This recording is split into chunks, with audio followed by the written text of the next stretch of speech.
Hi, everybody. It's Brad Truex from Eastman's Woodlands and Wildlife Committee. And today we're going to do an update on wildfire risk management. Uh, Again, winter in New Hampshire is not a time of high risk for wildfires, but the devastating wildfires on the West Coast have really dominated the news lately. So, an update on wildlife risk is certainly in order at this point in time. We did have drought conditions here this past fall that were associated with an increased risk for wildfire, including some red rains. There were articles in the Valley News and on NHPR on the wildfire risk, and you might have even received some alerts on your smartphones about it. Here in New Hampshire and Vermont and the Upper Valley, there have been fires on Moose Mountain, Killington, an island in the Merrimack River, and Bradford. Climate change has certainly changed the risks, and emerald ash borer is probably also leading to a slightly higher risk. And the COVID epidemic increased the human forest interface that significantly increases the wildfire risk. So wildfires do occur in New Hampshire. There's actually an average of 175 wildfires per year here in New Hampshire, though only about 225 acres on average are affected. But some biggies have occurred in the past. The most obvious one is the 1953 Grantham Mountain Fire. That lasted 3 months, and you can see the bare granite on Grantham Mountain today as a result of that fire. In 1917, there was the Dilly Cliff Fire in North Woodstock that burned 75 acres and lasted over a month. So again, in 2024, New Hampshire did have frequent wildfires this past fall. Wildfires are usually more frequent in the spring, but the drought conditions combined with dry air, low humidity, strong winds led to many fires in the Northeast in 2024, particularly in the fall. And ground fires are more common early in the year, but surface fires or brush fires are much more common in the fall. And dry fallen leaves tend to be a good fuel source. Wildfires also occurred in Vermont in 2024. They had the most wildfires since 2016. And up to December, there were 82 wildfires in Vermont, all of which were caused by humans.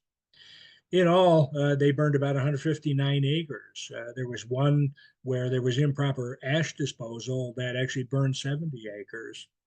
And more than half of those fires in Vermont occurred in October and November, compared to the more typical prevalence in the spring. So once again, the drought conditions that we had in this area in the fall were significant contributors to the wildfire risk. Wildfire risk in New Hampshire. Again, wildfires are most common in spring and in the fall. In the spring, they're usually due to people returning. In the fall, they're usually due to drier air and more leaves falling to the ground. Ground fires are more common early in the year, but surface and brush fires are more common in the fall. So again, climate change has significantly increased the risk for wildfires almost everywhere. You have higher temperatures. Now precipitation occurs in spurts that are separated by long dry spells, and conditions tend to be windier. We have a smaller snowpack in recent years, and water tables have been lower. Drought conditions dry out the foliage and the underlying soil. And with severe drought, there's also loss of moisture in deeper layers of the forest floor, which makes ground fires much more of a consideration. So fires can actually smolder up to 2 feet deep and actually last for months at a time. We need to address two issues to mitigate the wildfire risk. One is a proactive prevention, and the second is knowing what to do if there is an actual fire. So again, this is the fire triangle. In order to have a fire, you need oxygen, fuel, and a heat source. So again, the heat sources could be lightning strikes, heat from the sun, sparks from almost anything like vehicles, machinery, generators, metal scraping against rocks, power lines, and a bunch of other things. Electrical transformers, campfires, discarded cigarettes, improperly burning debris, fireworks, playing with matches, arson, chimney fires, prescribed fires that go wrong. And wood's flash point is 572 degrees Fahrenheit, at which it releases hydrocarbon gases that mix with oxygen and combust and create fire. So there are plenty of fuels for wildfires around as well. Surface fuels include leaves, pine needles, dead branches, grasses, coarse woody debris, or what we call slash, and fuel ladders, which I'll show you a picture of in a couple minutes. Trees are fuels, and almost any wood structure, houses, sheds, and other things. There's also a fire behavior triangle, in addition to the fire triangle. Again, spread intensity of fire really depends on three factors. One is the amount and the arrangement of fuel, two is the topography, and three is the weather conditions. So any change in one factor during a fire can really alter its behavior and its type.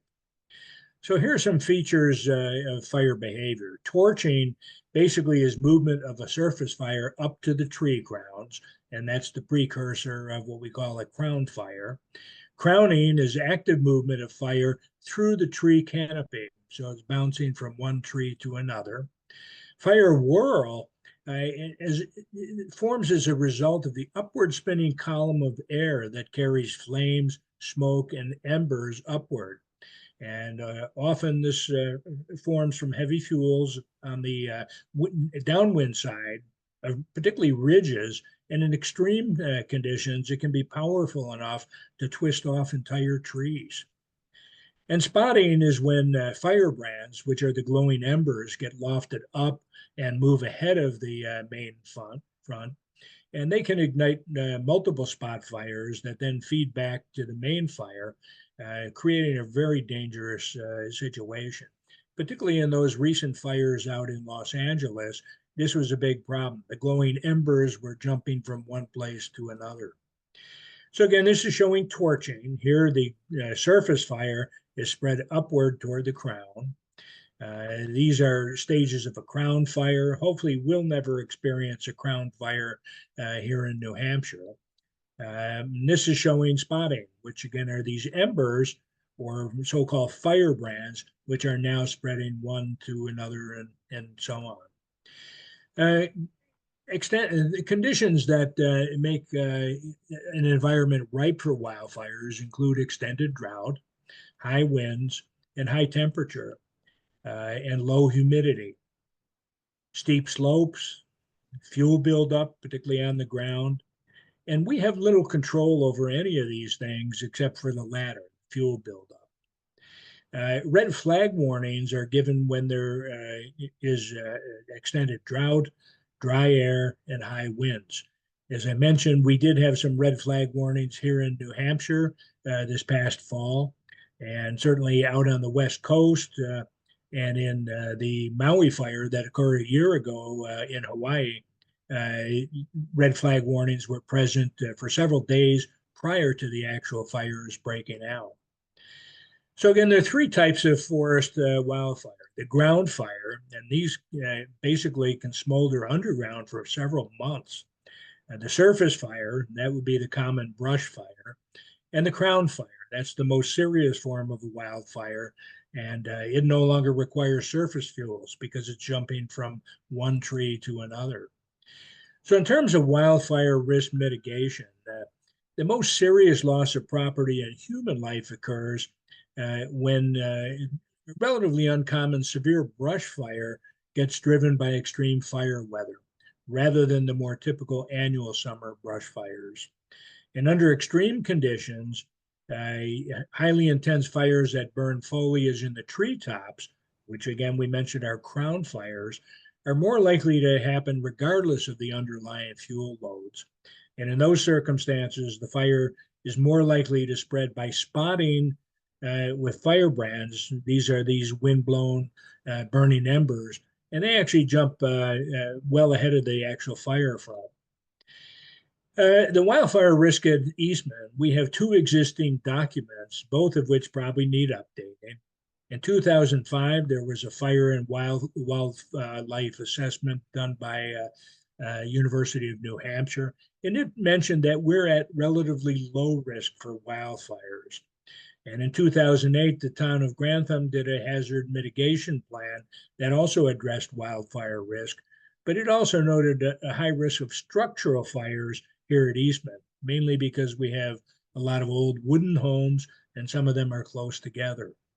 Neither really addresses the response to a wildfire, and neither report takes into account what's happened with accelerated climate change, which includes higher temperatures, more drought, and windier conditions, or the impact of either emerald ash borer or the impact of having increased people here at Eastman after the COVID epidemic.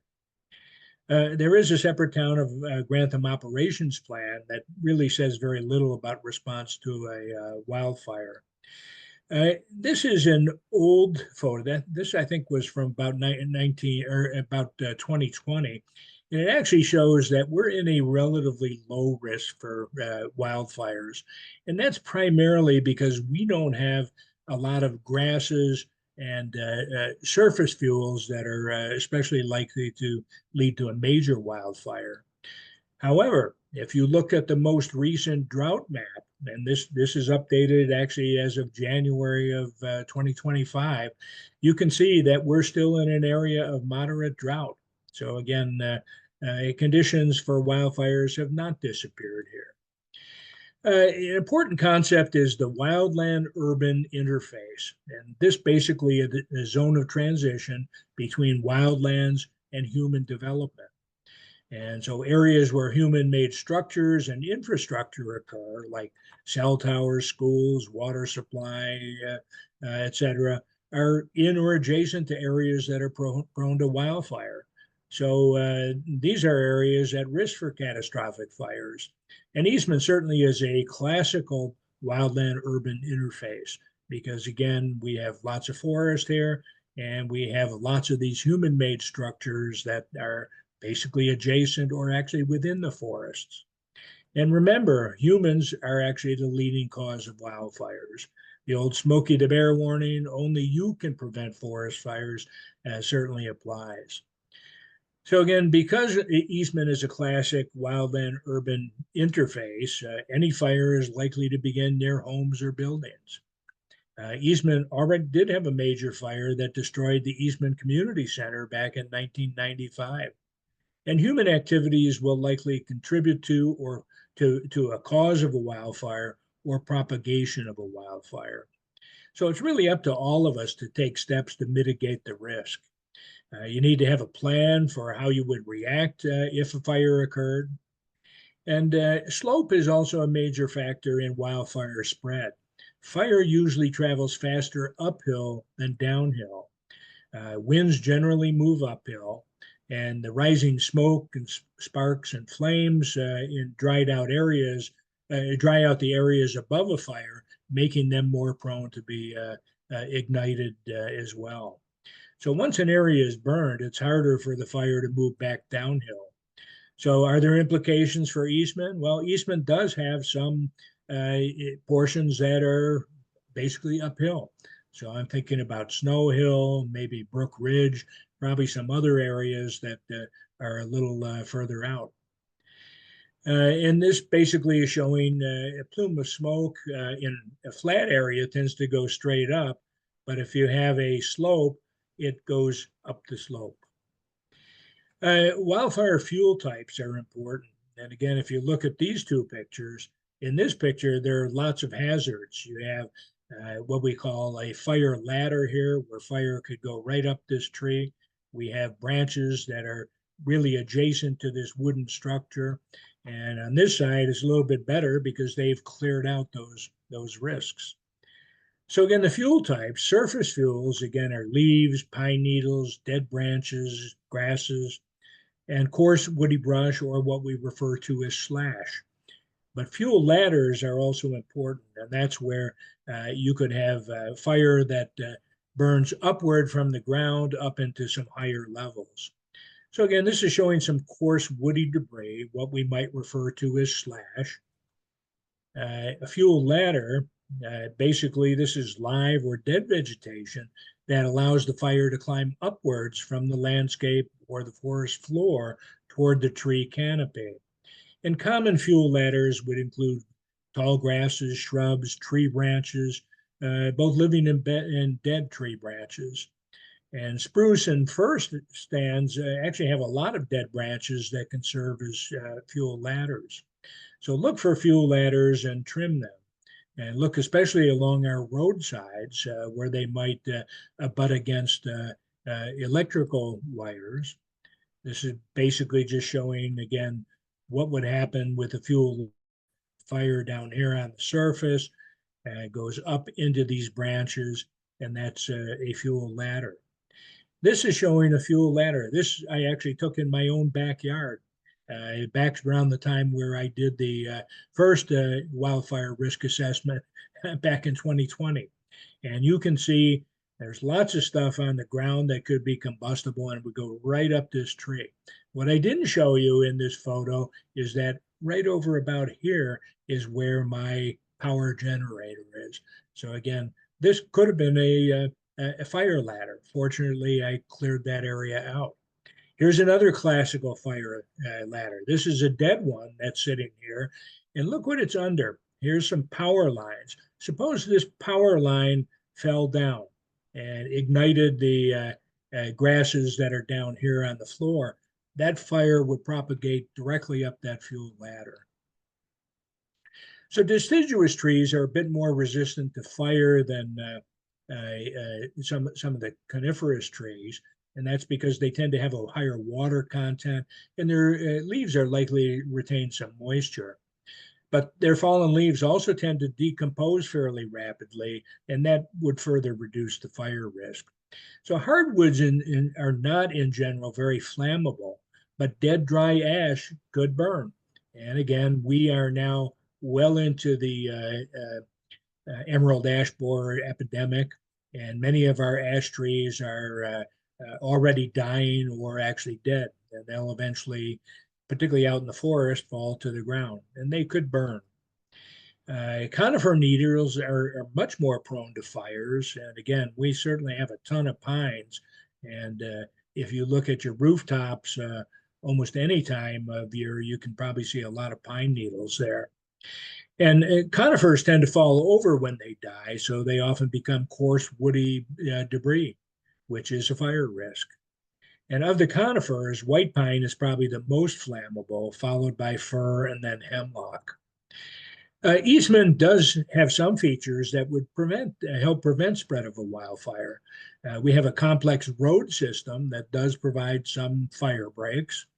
And the road system also provides access for fire crews that would have to come in with tanker trucks to fight a fire. Water could be pumped out of Eastman Pond to fight the fires. But what we don't know is the effect that the recent drought has had on water tables. That certainly could reduce the water reserves. So there are three important points from that 2025 UNH report. Leaves, fallen branches, and coarse woody debris are potential fires, especially where clumps of brush are found piled or stacked, and they probably should be broken down and spread out. The fire ladders, which I mentioned, and we need to pay a special attention to those fire ladders that are roadside.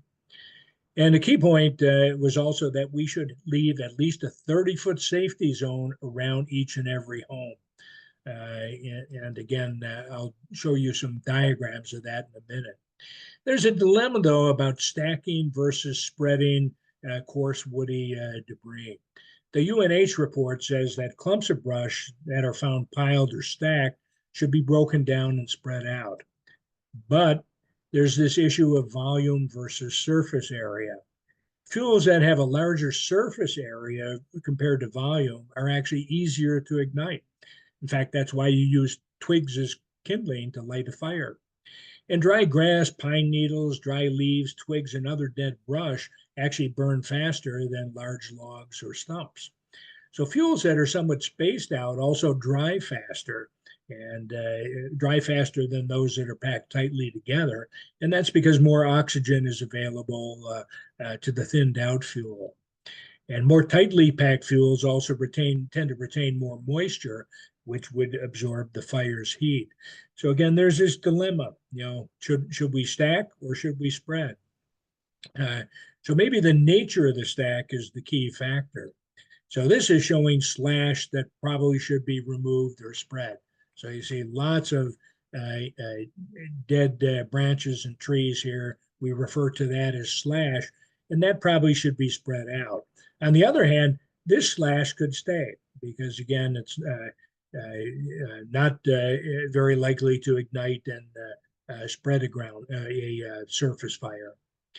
The UNH report, remember I said, says it should be broken down and spread out, but there are plenty of other things out there in the literature that cut and scatter should be used where fuel loads are light as opposed to heavy.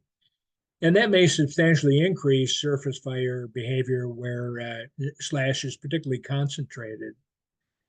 So again, what should we do with the slash? It depends. Treating the slash will break up the continuity of ground fuels, and there are several methods to treat slash. One is the slop and scatter, another is crush, pile, chip, and remove.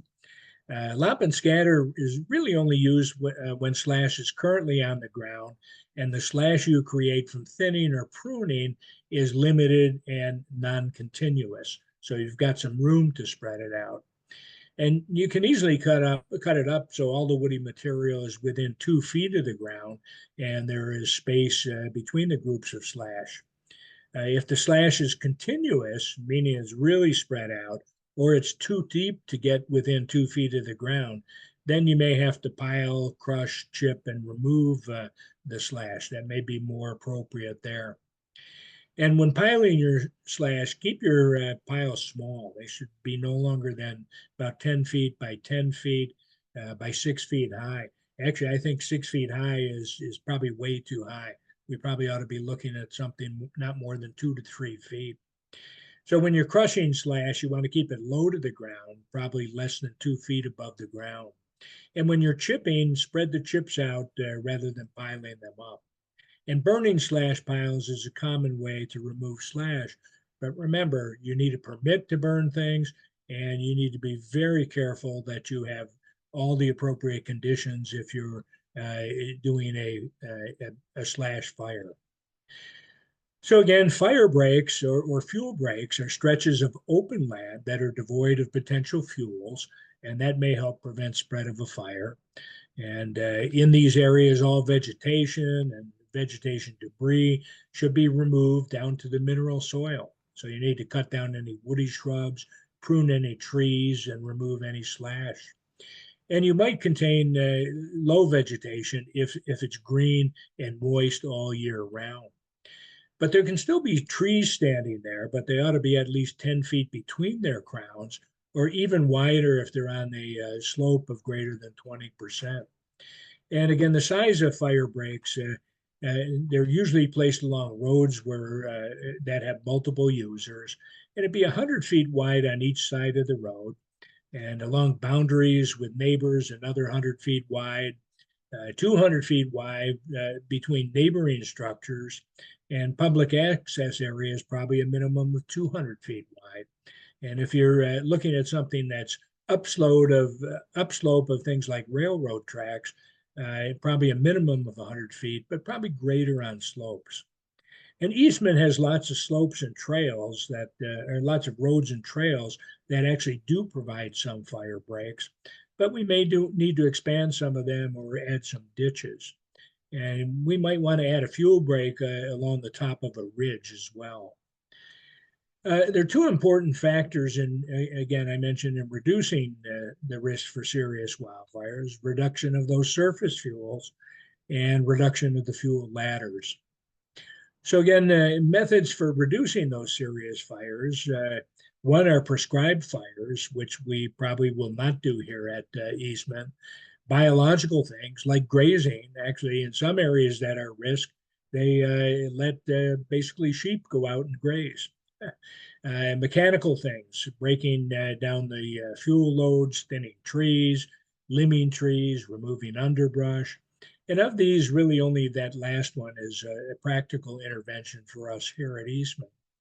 This is showing, again, the Forest Service does some prescribed fires.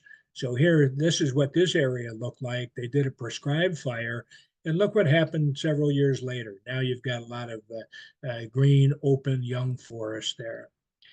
Um, we're not going to talk really about deliberate landscape burning here because it's really not applicable here at Eastman. But you can trim fuel ladders. So here's somebody that's out there with a big saw who's trimming some of the limbs of this tree that could be part of a fuel ladder. And again, the most serious fires are, again, what we call canopy fires or crown fires. And they spread from these embers jumping from one tree to the next, and they no longer require any fuel down on the ground. And winds help spread those embers, including winds that are actually generated by the fire itself.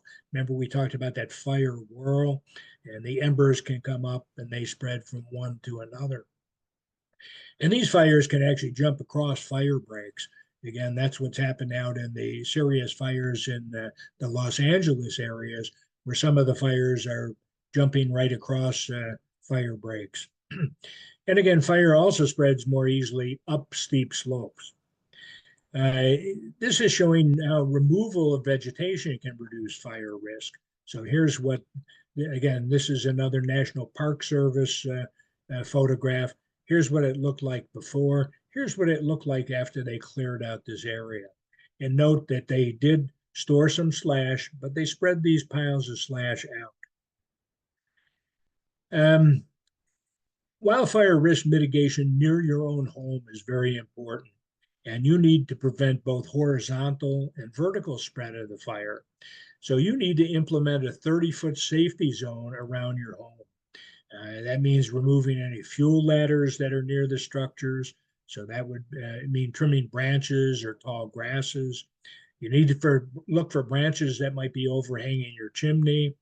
Again, this is a classic example. I showed you this photo before. Here's a before and an after picture where all these things were potential fire risks, and afterward, the risk is reduced. So you need to create that 30-foot zone around your home. But that doesn't mean that you can't plant anything there. There are a bunch of relatively fire resistant or fire retardant plants that you can put there, but make sure you avoid invasive species. Typically, these are high moisture plants that grow close to the ground and have a very low sap or resin content. So you can check with your local nursery or a landscape contractor or the county's cooperative extension service to find out what fire resistant plants are suitable for your area.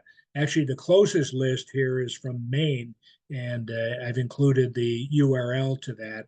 And you can get that from the corresponding PowerPoint that'll be posted on the Eastman web portal. And in this 30-foot zone, make sure that you remove any fire hazards, especially large dead branches. Stone walls actually may help as well. And look for those fuel ladders that I pointed out at the periphery of your property.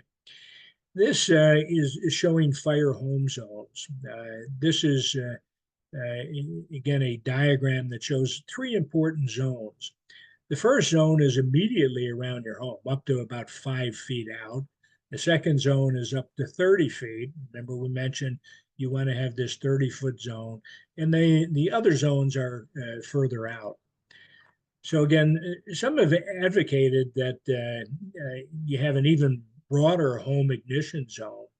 But in that home zone, which would be your house and anything attached to it, and then the second zone, that 30-foot ring around your home, and then what some have called the green belt, which is out to 70 feet and even further out to 120 or anything beyond that. So from Firewise organization, here are some items that are important. You want to prune those hanging limbs to reduce those fuel ladders. You want to clean your roofs and gutters of pine needles and dead leaves. Keep any flammable plants and mulches at least 5 feet away from your home's perimeter. And use low-growing, well-pruned, fire-resistant plants in the landscaping around your home. You can screen or box in areas that are below patios or decks with some wire screening with no larger than 1/8 inch mesh.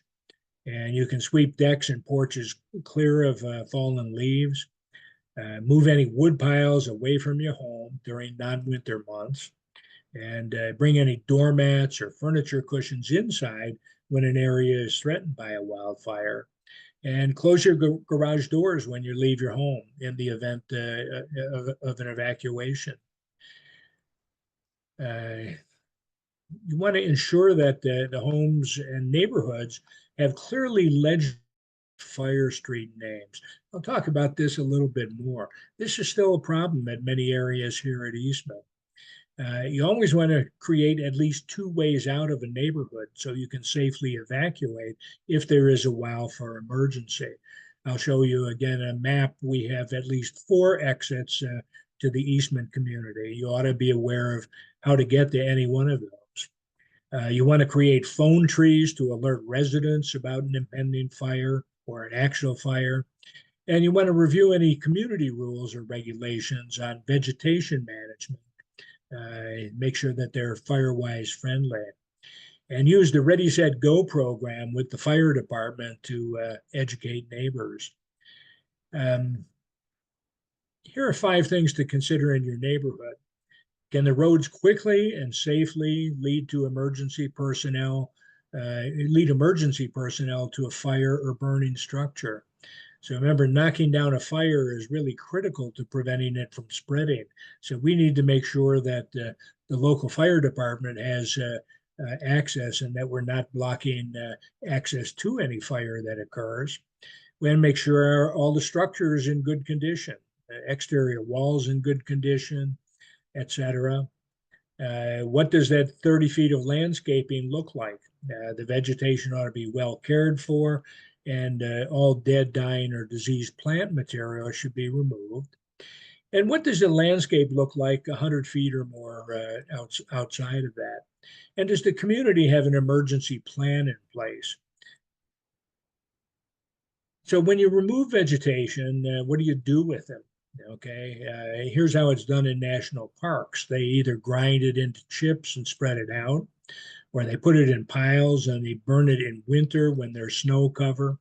And if you're replacing lost trees, or you want to plant hardwood, maple, poplar, or cherry trees that tend to be less flammable than pine, fir, and other conifer trees. So what are fire-resistant plants? Well, they have the following characteristics. Their leaves tend to be moist and supple. They have little dead wood and tend not to accumulate dry dead material. And the sap is more water-like and doesn't have a strong odor.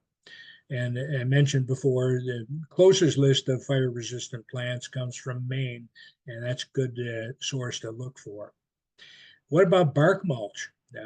Firebrands or the glowing embers from a wildfire or from cigarettes can ignite dry bark mulch. So again, if you have dry mulch right next to your home, that's a fire risk. And if you landscape with bark mulch up against your home, make sure that it stays moist. Better yet, remove that bark mulch and replace it with a fire-resistant ground cover. You may also consider using less flammable types of mulch, such as gravel or decorative rock, or a combination of wood bark mulch and decorative rock. Here's something very interesting. Can mushrooms prevent megafires? Again, we said slash piles present the fire risk themselves. And when slash piles burn, they burn longer and hotter than most wildfires over a much more concentrated area. And this leaves behind kind of a blistered soil with native vegetation that is going to struggle for decades to take root. So foresters thinning the forests have tried chipping trees on site, spreading mulch across the floor, and it really degrades at a snail's pace. Otherwise, some slash is removed. It could be used for biomass heating systems, but it's very costly to carry that slash out. So is there an alternative? And that alternative could be mushrooms. It's very interesting. Fungus actually has an uncommon knack for transformation. Give it garbage, plastic, even corpses, it'll convert everything into something else, such as nutrient rich soil. So mycologists, basically people who are experts in mushrooms, have shown that saprophytic fungi accelerate degradation of slash to soil. And unlike fire, which destroys nitrogen, fungi actually return nitrogen to the soil, which is important for growth of plants. So there was an experiment where they've been brewing up basically a mushroom mixture into a liquid, and they're spraying it across multiple acres to see if this will actually prevent fires. So it's very interesting. So someday down the line, we may be spraying our slash piles with this magic mushroom elixir. So there's some other issues here at Eastman. Barbecue grills on patios are a risk. Fire pits are a risk. Large clumps of brush and woody debris. Cigarette butts being thrown out. So remember, only you can prevent forest fires. So you need to know your daily risk. You need to have a fire permit to build any fire, and you must know if it's safe to build a fire on a specific day. And barbecue grills should not be used on patios or other wooden structures. And when you're using permitted fire pits, make sure that the sparks are not wafting up toward dry pine needles. Make sure that you completely extinguish all fires. And there should be no smoking on trails or when you're hiking in the woods. You've seen signs like this.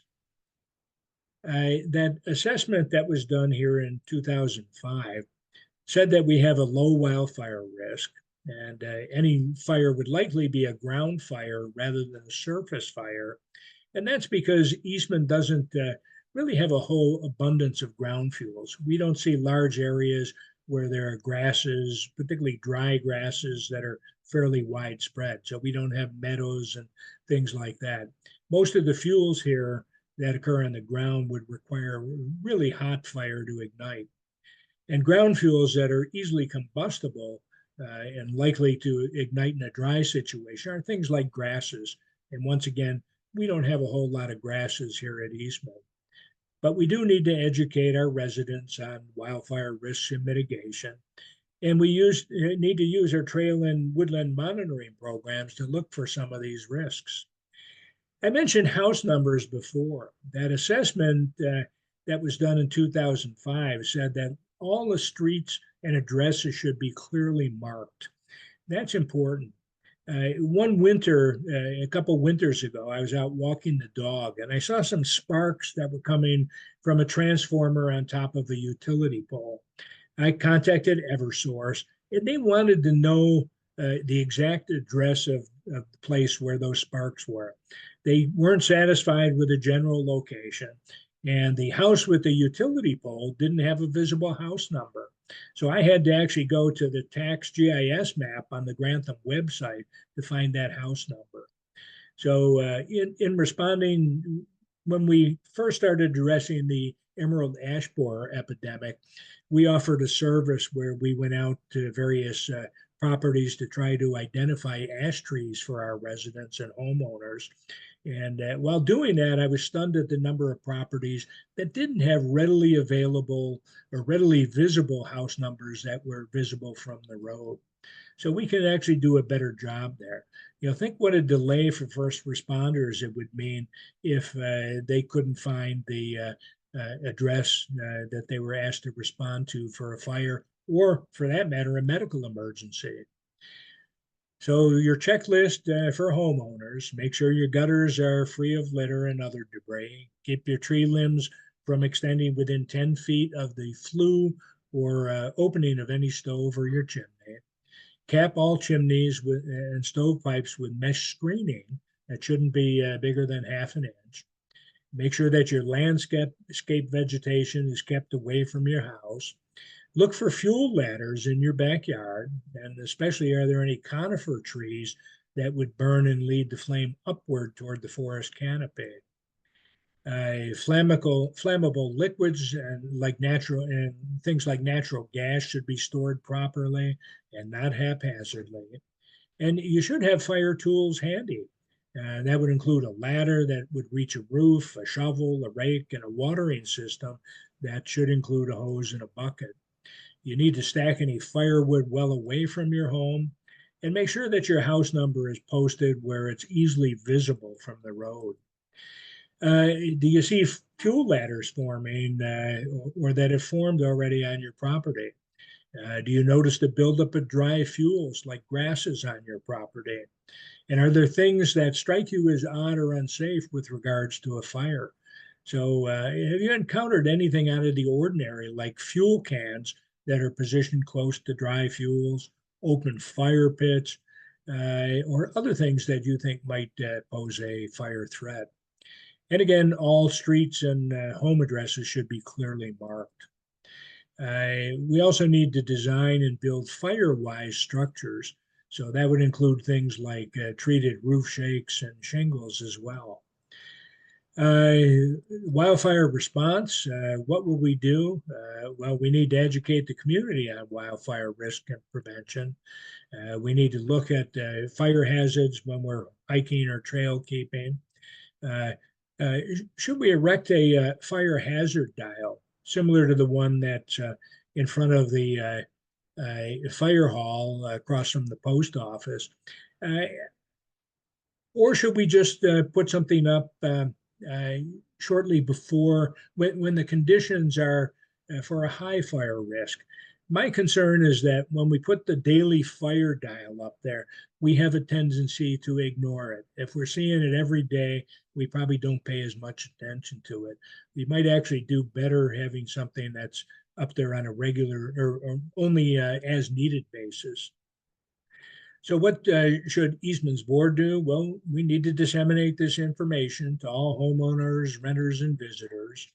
And the ECC guidelines always should make sure that we allow for that 30-foot zone around the homes where we don't need to get ECC approval to remove those trees. And we need to have regulations regarding the slash pile height and nature and allow uplimbing of trees when they're within that 30-foot zone. So once again, and we need to encourage our homeowners to create that 30-foot safety zone around their home. And we probably should have a telephone tree or a Twitter messaging tree or equivalent so that we can alert all Eastman residents in case of a fire. And we need obviously to work with the towns of Grantham, Enfield, and Springfield to update any response plans for wildfires. In terms of signage, once again, we want to make sure that street names are all apparent, and we need to mandate that those address numbers be readily visible from all properties. We probably should have GPS coordinates of each property available readily as well. And we need to ensure that fire ladders, particularly along the roads, are mitigated. And at any time, we should consult with UNH, New Hampshire Fish and Game, etc., about potential fire breaks or risk fire corridors. And consider requiring any new builds or renovations on old homes adopt fire-wise principles, including things like having treated roof shakes and shingles. So what each Eastman homeowner needs to do. So once again, make sure that everybody in your household and any guests understand the risk for wildfires. You should be aware of your daily fire risk. Should build fires only if you have a permit and the conditions allow it. Create that 30-foot safety zone around your house and your buildings. Look for fuel ladders on your property and remove them, including uplimbing trees. Avoid large clumps of brush or woody debris, and plant fire-resistant plants in those zones immediately around your home. Make sure that your house number is readily visible from the street. Make sure that your gutters are free of leaf litter and other debris. And keep any tree limbs from extending within 10 feet of your chimney or the flue to any stove. And cap your chimneys and stovepipes. So again, any flammable liquids and natural gas ought to be stored safely. Keep those fire tools handy. We talked about that. Actually, you already saw this, but call 911 immediately if you see a fire. And that means call 911 rather than calling Eastman Security. And have an emergency plan for all your family and guests in the event of a fire, including if you evacuate, knowing where you're going to meet your family after that evacuation. And know your potential exit routes. Make sure that your house number is posted where it's readily visible. Eastman maintenance needs to keep their eyes open for these fire ladders that are adjacent to the roads and identify any fuel hazards that are seen along some of. And once again, all streets need to be clearly marked. So other recommendations, again, we talked about the 30 feet, and we need to encourage homeowners to create that 30-foot safety zone. And the ECC should allow uplimbing of any trees that constitute potential fuel ladders. And we should recommend that piles of coarse woody debris be no longer than 3 feet, 2 to 3 feet in high, and not be bigger than 10 feet by 10 feet. And once again, the board should mandate those address numbers being readily visible. So if a fire does occur, one important lesson from the Lahaina fire in Maui and the Los Angeles fires was that fires can rekindle.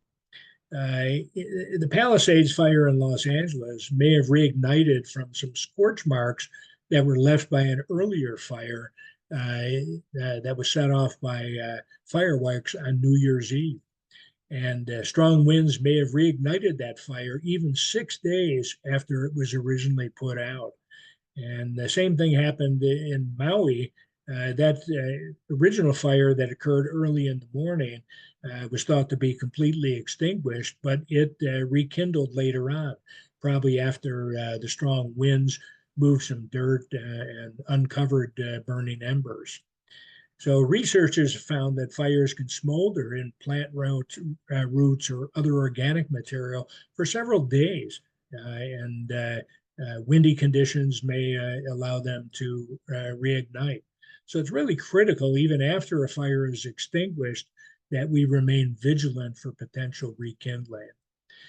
So wildfires are not all bad. They typically destroy old forest and lead to new growth, which is important. That creates more diversity. Forest patches of varying age and size are very good. And we need to reduce the fires actually reduce the accumulated fuel load, such as underbrush, and it creates new habitat for wildlife. So, for instance, animals like rabbits and hares and deer need to be able to have low-lying vegetation that they can feed on. Eastman's forests are very mature, so we have a lot of high forests, which not as much understory. So again, the deer need to be able to reach those food sources. And small wildfires can also benefit many bird species because, again, beetles come in droves after a wildfire, and woodpeckers and other birds like to feast on those beetles and other insects. So fires are actually nature ways of clear cutting or select cutting to regenerate the forest. So again, snags are basically dead standing trees. And snags provide habitat for insects, birds, and some cavity dwelling animals. So they're actually pretty good. Fallen branches and trees can also provide habitat for some species. And fallen trees and branches also put carbon and minerals and nutrients back in the soil, and that's important for future growth. So traditionally, we recommend fallen trees and branches to stay on the ground floor. But big splash piles and fuel ladders don't provide much benefit to the habitat. So what about emerald ash borer?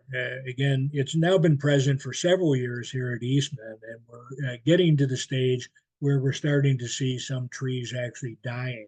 So branches are falling from the white ash trees, and eventually these are going to fall down. Now, we usually just leave these in place if they fall out in the forest, but ash can dry out and it could burn. So the emerald ash borer may somewhat increase our fire risk. Uh, we've been trying to identify ash trees. We've tried to help many homeowners identify them so they can decide which trees to take down and which ones they might want to treat with insecticides to preserve. And traditionally, again, if ash trees fall in the forest and don't pose a risk to a person or property, we simply allow them to fall and stay on the ground. And that's because they do put nutrients back into the soil and may provide habitat for some wildlife. But fallen ash trees eventually could pose a threat. So we need to keep our eyes open there. So again, we're now probably almost 4 years into the emerald ash borer epidemic, and we don't know what's going to happen. So should we do anything different now? I'm just going to skip through this. It's really not clear. The bottom line is we don't know the answer to this. But again, keeping moisture levels at a good level is probably a good idea. So are there natural firefighters? Yes, beavers. When a fire goes through, animals know where to go. They head toward a beaver habitat. So typically a beaver pond, and the beavers are legendary rodents, and they create fireproof refuges. And so we need to embrace the beavers here at Eastman. We've done a lot of things about beavers. This is showing an area that was out at, I think this was Idaho, where there was a big wildfire. And look, all the vegetation in the forest has been destroyed, with the exception of the area around the beaver pond. So again, beavers, in fact, are good firefighters. So again, in terms of wildfire risk alerts, again, you need to put out a regular update. You can subscribe to get emails at this URL. Eastman and Grantham are in fire danger rating area number 3. You can also see the current fire risk every day on that sign that's out in front of the local fire department across from the post office. And again, this is just a map showing the fire risk areas. We're down here in number 3. So that's one. I'm kind of missing one thing here. I talked about the exit routes. In terms of the exit routes, I did have a map, but you can't see it right now. And there are 4 exits and entrances to Eastman. One, the kind of southwest entrance, is the main entrance to Eastman, which you're all familiar with. The second one is the north entrance, which is up Draper Road area. The other 2 are on the east side. One is you take Bear Drive out to Bog Road, and the other one is kind of on the southeast side.